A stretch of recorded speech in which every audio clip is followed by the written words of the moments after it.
আসসালামু আলাইকুম। বিশ্ব সময় সংবাদে আপনাকে স্বাগতম। বিশ্বে ঘটে যাওয়া গুরুত্বপূর্ণ সব খবরাখবর নিয়ে হাজির হয়েছি আমি শওকত ইসলাম।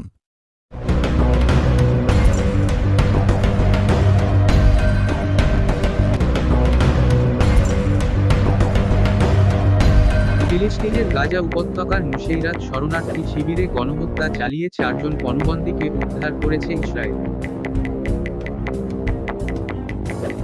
এই সময় তারা 274 ফিলিস্তিনিকে হত্যার পাশাপাশি মার্কিন নাগরিকসহ 3 বন্দীকেও হত্যা করেছে বলে এক ভিডিও প্রকাশ করেছে হামাস।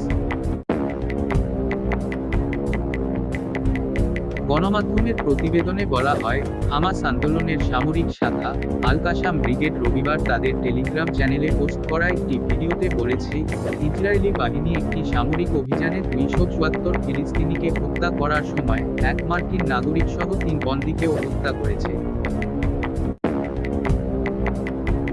যাদেরকে হত্যা করা হয়েছে তাদের নাম প্রকাশ করেনি হামাস। সেই সঙ্গে ভিডিওটিতে মুখে সেন্সরবার ব্যবহার করে লাশ 3টি অস্পষ্ট করে দেওয়া হয়। ভিডিওতে আরও বলা হয়েছে, আমাদের বন্দীদের মুক্তি না দিলে তোমাদের বন্দীদের মুক্তি দেওয়া হবে না। হামাস প্রাথমিকভাবে বলেছে, শনিবার ইসরায়েলি বাহিনী কয়েকজন বন্দীকে হত্যা করেছে।